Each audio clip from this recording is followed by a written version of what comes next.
Muito boa noite para você que está ligado no canal Aqui Futebol. Seja muito bem-vindo. Sou o Charles Mateu, apresentador do canal. Gente, antes da gente falar de Portugal e Espanha, eu vou fazer um convite para você. Melhor, um teste. Vou fazer um teste para você que está assistindo a gente pela primeira vez, ou está assistindo a gente de outras vezes, só que ainda não se inscreveu no canal ou nunca deu um like aqui pra gente aí em algum vídeo da gente. Vou fazer um teste com vocês. É o seguinte, assista o nosso vídeo. Se você gostar do vídeo apresentado que vai ser apresentado hoje, melhor dizendo, se você gostar do vídeo, dê seu like no final do vídeo, se inscreva no canal e comece a acompanhar a gente. Caso não goste, que Deus te abençoe. Eu não vou jamais fazer uma campanha aqui. Se você não se inscrever no canal, o seu time jamais vai ganhar um título. Não faz essas campanhas aqui, não tem nada a ver. Pelo contrário, pô. Se você gostar mesmo do conteúdo que vai ser gravado hoje, primeiramente, independentemente se você vai se inscrever ou não no canal, que Deus te abençoe, primeiramente. Mas, cara, se você der essa pequena ajuda pra gente, o YouTube vai entender isso como uma grande ajuda e vai começar a divulgar, vai divulgar de forma natural esse projeto do Aqui Futebol ao Brasil inteiro. Brasil inteiro, ao mundo afora, a Portugal afora. É isso que vai ocorrer. Gente, falando de Portugal e Espanha, que é o objetivo principal do vídeo de hoje, na legenda eu já falei, o Brasil foi eliminado, fui torcer para Portugal, no dia seguinte Portugal foi eliminado. Então, gente, essa eliminação de Portugal, porque o Aqui Futebol vem fazendo os pós-jogos da seleção portuguesa desde aquela goleada em cima de Uzbequistão, né, que Portugal ganhou de 5-0. Então, eu fiz desde esse jogo específico, que eu não estava acompanhando muito a seleção portuguesa, mas resolvi acompanhar a seleção portuguesa por causa do Cristiano Ronaldo. Se o Brasil fosse eliminado, eu já estava eu queria que Portugal fosse campeã da Copa do Mundo, que foi o que ocorreu, mas infelizmente o Brasil foi eliminado, mas Portugal também foi na mesma rodada. Não deu nenhuma sensação bacana de, caramba, pelo menos eu vi o Cristiano Ronaldo campeão do mundo. Não deu pra ver. E, gente, falando sobre essa bênção aí que foi o jogo de hoje, cara, o que foi apresentado no jogo de hoje é o que vem sendo apresentado de Portugal na Copa do Mundo inteira. Ou seja, cara, cadê as benditas chances de gol criadas? Ou se você não consegue, se o meio campo não consegue criar chances de gol pro atacante, por que não chuta de fora da área? Por que não chuta de fora da área, mano? Eu gostaria de saber o porquê, mas obviamente não tem como fazer uma crítica bacana ao Roberto Martínez, que é um treinador de 3 títulos só. O cara é treinador profissional desde 2010. O auge desse cara foi treinar a bendita seleção belga de ouro, algo assim, a geração belga. Foi treinar essa seleção, chegar no máximo numa semifinal de Copa do Mundo e ficar em terceiro lugar dessa Copa. O máximo que ocorreu e só. O único momento que o Roberto Martínez aparentou ser um treinador uau. Só que, cara, o Roberto Martínez, desde 2018, então, nunca mais... Vamos supor que... bom, o fato existe como se diz, gente? Uma da água pro vinho, né, que chama. Realmente, o Roberto Martínez, ele até antes de 2018, ele só tinha conquistado apenas 2 títulos, que foi uma terceira divisão do campeonato inglês, alguma coisa. Daí depois de 2018, quando ele teve a oportunidade da vida dele de disputar uma Copa do Mundo, ali realmente com a seleção belga ele fez um bom trabalho, eliminando o Brasil em 2018. Ele chegou na semifinal, perdeu para a França, mas perdeu para uma seleção que foi campeã. Legal, ficou em terceiro lugar em 2018, que bacana. Mas o cara, daí diante, a Bélgica cai em 2022 em fase de grupos. Daí sai da seleção belga, vai treinar a seleção portuguesa depois de um tempo. E, cara, você ganha só uma Nations League. Com a seleção portuguesa. Com a seleção portuguesa que é apontada como que está sendo apontada, pelo menos nessa Copa foi apontada, como uma das melhores seleções dos últimos tempos da geração portuguesa. Uma seleção que tem João Neves, Rubem Neves, Conceição, Vitinha, Renato Veiga. Eu gostei bastante do Renato Veiga, mas será que ele seria um grande jogador se vestisse a camisa do Manchester City, do Barcelona? Será que o Renato Veiga seria tudo isso? Rubem Dias, Bernardo Silva. Cara, uma seleção que tem grandes estrelas. e tem um ídolo geracional que é o Cristiano Ronaldo. Como é que você não consegue... cara, não vou falar tirar nada, porque pelo menos ele conseguiu tirar algo a mais que o Ancelotti. Pô, eu fui favorável à contratação do Ancelotti quando ele veio para a seleção brasileira, eu fui favorável sim. Como eu não acho outra opção melhor no mercado, a única opção melhor que a gente tem no mercado é o Guardiola, mas se o Guardiola quer deixar as férias dele, quer tirar essa licença do trabalho para treinar a CBF, não quer. A seleção brasileira, melhor dizendo, óbvio que o Guardiola não quer. Então a gente tem que ficar com o Ancelotti mesmo, no meu ponto de vista, não tem nada melhor no mercado. Daí tá, beleza, a gente traz o Roberto Martinez então. Quer dizer, o Roberto Martinez, cara, voltando à pauta principal, o Roberto Martinez, obviamente, ele tirou algo a mais da seleção, tirou algo a mais da seleção portuguesa. Só que, cara, não dá pra falar que qual foi um grande jogo que Portugal fez. Não dá pra falar, mano. Não dá pra falar. Assim, fez mostrando futebol, entrosamento, querendo o jogo, o João Neves chutando de fora da área, o Vitinha criando chance de gol, o Vitinha que cria chance pra caramba, que é um jogador importante ali no meio campo do Paris Saint-Germain, consegue ser um cara criador, um meia, acho que eu não vou dizer meio atacante, mas que sim, faz o Dembélé ser o jogador que consegue acionar muito bem as alas do meio-campo do Paris Saint-Germain com o Dembélé e o Doué, consegue acionar muito bem o meio-campo, acionar as pontas do Paris Saint-Germain, um cara que consegue fazer um excelente campeonato, vestindo a camisa do Paris Saint-Germain, quando chega na seleção portuguesa e não faz nada, mano, aí a responsabilidade é do técnico, sim. Porque eu falei do Ancelotti que o Ancelotti não tirou nada da seleção brasileira, principalmente nessa Copa do Mundo 2026, apesar de ter feito... Cara, o que o Ancelotti fez, eu elogiei muito o Ancelotti quando ganhou do Haiti e da Escócia. Eu elogiei bastante. Só que, cara, vamos ser sinceros, o Ancelotti agora que, analisando a Copa do Mundo que tá acabando, principalmente a Copa do Mundo da seleção brasileira que já acabou, analisando o Ancelotti, ele fez no jogo de Haiti e Escócia o arroz com feijão. O Roberto Martinez, na seleção portuguesa, ele fez o que pôde, ou seja, o limite que ele tem, o que ele pôde fazer com a inteligência dele, ele fez. Mas eu acredito que se o Ancelotti fosse treinador da seleção portuguesa, Portugal ia apresentar um futebol melhor nessa Copa do Mundo. E por que eu falo isso, tá? Por que eu falo isso? Porque, cara, como posso explicar? O Ancelotti, ele tem um trabalho de fazer o meio-campo acionar o ataque. Isso o Ancelotti sabe fazer bem. A gente viu isso contra Haiti e Escócia, e principalmente no Real Madrid. O Ancelotti, ele sabe fazer o meio-campo, acionar o ataque, fazer o ataque ser um ataque matador, fazedor de gol. O Ancelotti sabe fazer isso. Beleza, então. O Roberto Martins não sabe fazer nem isso, cara. Vamos ser sinceros, o que se criticou no Ancelotti, principalmente depois da eliminação contra a Noruega, é que ele só tinha uma tática só. Só uma tática só. E, cara, aí vamos ser sinceros, eu não vou criticar o Ancelotti por causa disso. Porque, vamos ser sinceros, os treinadores, no meu ponto de vista, todos os treinadores das seleções, sem exceção, da seleção do Iraque até a seleção da França, todos eles têm uma tática só. Só ganha quem tem a melhor tática. Então continuando a linha de raciocínio. O Roberto Martinez foi com essa tática fato é, mano, se o Abel Ferreira tiver uma coisa bacana do Abel Ferreira, quando o Abel Ferreira estava no auge, o Abel Ferreira infelizmente não é mais esse grande treinador que foi logo quando assumiu o Palmeiras, mas uma coisa bacana que eu gostava de ver naquele Palmeiras do Abel Ferreira é que o Abel Ferreira ele se adaptava com o adversário.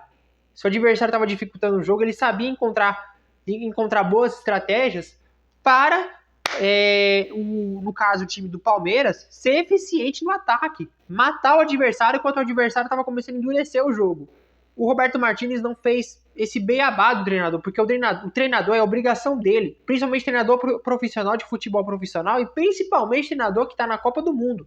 Ele tem que saber traçar a melhor estratégia antes do jogo começar, ou seja, o adversário vem jogando assim há um tempo, então vou jogar desse jeito. Peraí, o adversário está endurecendo o meu jogo aqui ao longo desses 90 minutos, então eu vou também endurecer o jogo do adversário, eu vou me inverter aqui.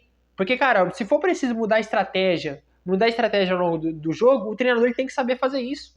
Pô, não é possível, cara. Não. Sabe que não é possível, cara? É ver treinador ganhando milhões e milhões, ganhando milhões e milhões de euros, de reais, de dólares, o que for. E, cara, na hora do vamos ver, não floresce, mano. Na hora do vamos ver, não floresce, não faz milagre. Porque, cara, vamos ser sinceros aqui, cara, me perdoa, mas acho que a torcida brasileira não vai gostar do que eu vou falar. Assim, não vou falar que o Ancelotti é o cara que não tem culpa pela eliminação. Longe disso, ele é culpado pra caramba. Porque ele não soube fazer contra a Noruega o que eu tô exigindo aqui do Roberto Martinez. Ele também não soube fazer isso. Mas, cara, não dá, mano. É que eu assisti os jogos do Real Madrid, cara. Eu assisti os jogos do Real Madrid. E, cara, eu também venho assistindo os jogos da seleção portuguesa, principalmente da seleção portuguesa, que é a seleção que tem um meio-campo. E a áurea do Ancelotti, o auge do Ancelotti, foi justamente usar o meio-campo que tinha Toni Kroos, Modric, Valverde. Daí, quando ocorreu. Daí, nos anos recentes, o Bellingham, porque o Casemiro saiu, daí veio o Bellingham.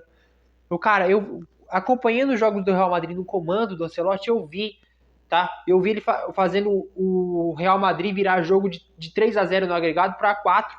Ou seja, eu lembro de um jogo, acho que eu lembro de um jogo que era Real Madrid e Chelsea. Daí o que acontece, gente? O que acontece? Eu lembro como se fosse esse jogo aí pra mim foi memorável. O Real Madrid tinha vencido o primeiro jogo por 3-0. Daí foi jogar, se eu não me engano, mano. Não, tinha ido para Londres, venceu o Chelsea por 3-0. É que eu não, como já faz muitos anos, não vou lembrar bem de cabeça, mas esse jogo foi memorável pra caramba. Pesquise aí. O Real Madrid, se eu não me engano, ele foi embora, ele foi jogar fora de casa, ganhou de 3-0 do Chelsea. Tá bom. O que acontece? O Chelsea ressuscita. O Chelsea, que era o atual campeão daquela Champions, ressuscita. Consegue, se eu não me engano, até empatar no agregado. E nos minutos finais, com o Rodrigo, todo mundo acho que lembra dessas façanhas. Cara, nos minutos finais, ou na prorrogação, algo do tipo, o Real Madrid consegue meter 2 gols. E justamente, vindo do meio campo. O meio campo foi o fator principal para matar o Chelsea. E tá bom. O que mais se elogiou na seleção portuguesa? Que tem o melhor meio campo da Copa do Mundo, porque o meio campo da seleção portuguesa é onde os jogadores do meio campo da seleção portuguesa são grandes jogadores em suas ligas. O Vitinha e o João Neves são grandes meio-campistas do Paris Saint-Germain. Paris Saint-Germain, atual campeão da Champions. No Manchester City, o Bernardo Silva, que agora vai pro Real Madrid, mas ele era um jogador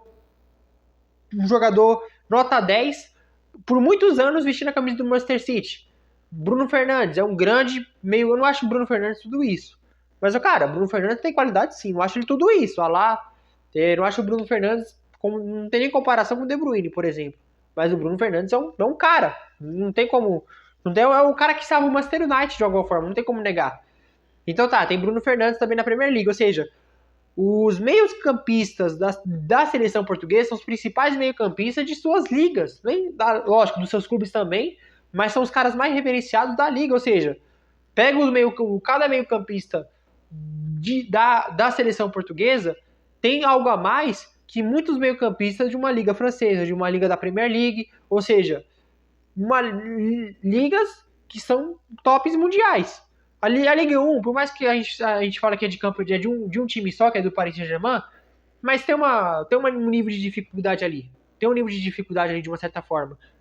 Mas o importante é que o Paris Saint-Germain vem ganhando uma Champions usando Vitinha e João Neves. Então os caras têm uma qualidade a mais que não se mostra apenas no futebol fácil, que é o futebol francês.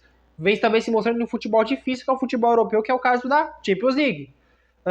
Bernardo Silva. Pô, o cara, de uma certa forma, é ídolo do Manchester City, sendo campeão de muitos títulos, principalmente de Premier League, e sendo importante nesses títulos. Então, sim, tem uma qualidade a mais que os meus campistas da Premier League inteira, vamos dizer assim. O Bruno Fernandes não é um cara tão campeão assim no Manchester United. E a gente já sabe por que ele não é tão campeão assim no Manchester United. Porque o Manchester United não é mais aquela mesma coisa. Só que ele é o cara que meio que salva o Manchester United. Então, cara, Por mais que eu não ache o Bruno Fernandes tudo isso, mas se ele tá salvando um time que é um cemitério de jogadores, ele tá salvando um time, mano, esse cara de certa forma faz milagre. E cara, o fator principal de Portugal e Espanha, o fator principal é que Portugal poderia ter matado esse jogo, não matado esse jogo como o Brasil poderia ter matado da Noruega, não nesse sentido, mas poderia ter matado a Espanha mostrando o jogo, propondo o jogo. Mano, Portugal não fez nada, tá? Portugal, no meu ponto de vista, a seleção portuguesa ela entrou com medo, do jogo, porque não com medo do jogo no sentido assim, se a gente qualquer besteira que a gente fazer aqui a gente vai ser eliminado. Não nesse sentido. Mas entrou com um pouco medo de jogo, porque são jogadores que estão carregando um peso que não é o Cristiano Ronaldo não é o peso, mas os caras estão olhando pro Cristiano Ronaldo e falando, mano, é a última Copa do cara, né? Daí olha pro passado, nunca ganharam uma Copa do Mundo. Daí olha pro próprio país, que é Portugal, vê os torcedores portugueses colocando esperança, sendo otimista. Mano, os caras começam a colocar um peso na consciência, daí na hora do vamos ver, que é um jogo importante contra a Espanha, acaba não entregando. Então, gente, eu fiquei triste pela seleção portuguesa de coração, apesar de eu não ser um grande torcedor da seleção portuguesa. Torci pelo Cristiano Ronaldo, a palavra mais certa é essa. E aí que eu fiquei triste mesmo, porque, cara, de coração aberto, eu gostaria muito que o Cristiano Ronaldo fosse campeão dessa Copa do Mundo, como o Brasil não teve oportunidade de ser. Assim como eu gostaria também de ver o Neymar campeão do mundo, tá? Eu não sei explicar, cara, porque o Cristiano Ronaldo é uma pessoa que tem que ser reverenciada, mano. Reverenciada. Sim, eu sou daquela linha de raciocínio que parte que o Messi é melhor que o Cristiano. E eu comecei a torcer pro Barcelona não por causa do Messi. Eu sempre torci pro Barcelona por causa do Neymar. E virei um grande amante do Barcelona. Eu gosto muito do Barcelona. Mas, cara, torcer pro Barcelona e ver do outro lado um cara decisivo, um cara importante, um cara que quer sempre ganhar. Cara, como faz falta um cara assim? Vai fazer falta, a palavra certa é essa, né? Como vai fazer falta um cara desse assim? Porque, cara, eu não vejo isso. O Lamine Yamal na minha opinião, no meu ponto de vista, tem tudo pra ser um gênio do futebol. Tem tudo. Mas será que o Lamine Yamal tem isso, cara? Tem isso. O Mbappé tem um pouco disso. Só que não é a mesma coisa que o Cristiano Ronaldo, cara. Não é um pouco, nem por 1% disso. Cara. Tamo ficando velho, hein? Tamo ficando velho, porque eu já tenho 21 anos e. Não, acho que 21 anos é novo. Não tô me chamando de velho, longe disso. Mas, cara, não tem preço, mano. Não tem. Cara, ver o Cristiano Ronaldo se despedindo do mundo do futebol, uma hora que ele. Convenhamos, gente, por mais que até ocorra uma circunstância bem difícil, mas por mais que ocorra uma circunstância dele disputar a Copa de 2030, que isso é bem difícil, por mais que isso ocorra, o difícil ocorra, mas a gente sabe que uma hora ele vai se aposentar, ele vai priorizar uma outra carreira ou algo do tipo. A gente sabe que a despedida dele no futebol um dia vai chegar. Mas, cara, quem viu o Cristiano Ronaldo viu, meu amigo. Quem viu o Cristiano Ronaldo, quem viu o Messi, quem viu o Neymar também. Outros gênios também do futebol. Modric, Iniesta, Xavi, Busquets, grande jogador também. O Piqué era um craque na zaga. Sérgio Ramos, nem se fala. Mano, vai deixar... Mas algum pessoal já deixou saudade, né? O Piqué já se aposentou. O Sérgio Ramos não anunciou a aposentadoria, mas certamente já, de certa forma, já se aposentou já. E, gente, uma coisa que, olha, teve uma vez que eu fiz um vídeo aqui nesses pós-jogos da seleção portuguesa, teve uma vez que eu fiz um pós-jogo aqui e eu recebi um comentário de um português. Não sei se esse vídeo vai chegar em Portugal de novo. ou algum português que mora no Brasil vai ver esse vídeo, eu não sei. Mas, cara, uma coisa que vocês portugueses têm que ter muito orgulho... Caraca, mano, que tosse da porra. Uma coisa que vocês portugueses têm que ter muito orgulho, é que vocês caíram pra uma gigante, cara. Vocês caíram pra Espanha. Por mais que o jogo... Olha, eu não gostei do jogo de hoje, tanto por parte da Espanha como por parte de Portugal. Vou ter que ser sincero com vocês. O que foi eficiente no jogo foi o lance de esperteza da Espanha. Teve uma falta ali. Mano, os caras cobraram mal rapidão quando os jogadores de Portugal estavam pensando em marcar. Cobrou rapidão. Acho que eu não lembro qual foi o jogador em específico, mas ele já encontrou o Merino e gol. Entendeu? Cara, o que fez a Espanha ganhar de Portugal foi um lance de esperteza, foi uma luz no fim do túnel. Mas o que importa, cara, é que vocês jogaram o que podiam, e ainda por cima caiu para uma gigante. A gente jogou contra. A gente não jogou nada contra a Noruega. A gente deu a bola pra Noruega, a gente deu a bola pra uma seleção que só participou de 3 Copas do Mundo da vida inteira. E os caras foram lá e eliminou a gente. Não interessa se os caras têm Haaland ou Odegaard, ou se os filhos da puta conseguiram reencarnar o Rei Pelé. Não interessa. Cair pra Noruega é vexame. O vexame só não é maior que o 7-1. Porque a CBF teve a proeza de a gente passar a maior vergonha do esporte ainda dentro de casa ainda. Esse vexame, cara, ninguém passa mais no futebol, ninguém passa mais. Mas falando do assunto principal, que é a seleção portuguesa, a seleção portuguesa teve uma proeza, pelo menos, de cair para uma gigante do futebol, que é a seleção espanhola. Mas a gente caiu para a Noruega sem jogar nada ainda por cima. É óbvio que o futebol apresentado por Portugal nesse jogo de hoje é questionável. Assim como o futebol de uma seleção que é eliminada. A gente questiona o futebol de uma seleção de um futebol de uma seleção que é eliminada. Ou de um clube que é eliminado. É normal ser questionado. Mas, cara, o que aconteceu ontem não tem perdão não, tá? Não tem perdão. Foi um vexame, só não foi maior que o 7-1, mas que foi um vexame maior que 2022, que foi contra a Croácia, com certeza.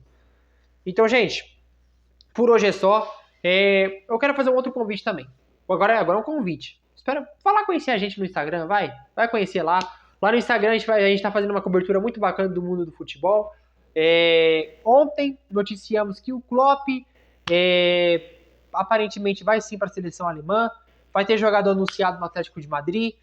E vamos, na medida do possível, repercutir lá como é que foi a classificação da seleção espanhola por cima de Portugal. E também, cara, talvez amanhã eu grave um vídeo sobre uma circunstância que ocorreu sem o jogo rolar. Que é qual? Estados Unidos e Bélgica. O que acontece? A FIFA anulou o cartão vermelho de um certo jogador lá dos Estados Unidos porque o Trump pediu. Isso é um absurdo, não é? Talvez eu vou falar isso no próximo vídeo, tá, gente? Talvez. Por que não falar, né? Vou falar assim. Então, gente, conhece a gente lá no Instagram, assista nossos últimos vídeos que estão muito bacanas, de coração aberto, principalmente o último vídeo. Qual é o projeto do Hexa a partir de agora? Qual o projeto do Hexa? Sem zoeira, entra aqui na descrição. Eu vou falar pra vocês o que eu penso, uma maneira de trazer o Hexa, uma das maneiras, né? Então acesse aqui a nossa descrição, como sempre falando de futebol aqui no Aqui Futebol, tá bom, gente? Gente, um abraço, tamo junto e a gente se encontra no próximo vídeo, viu? Tchau!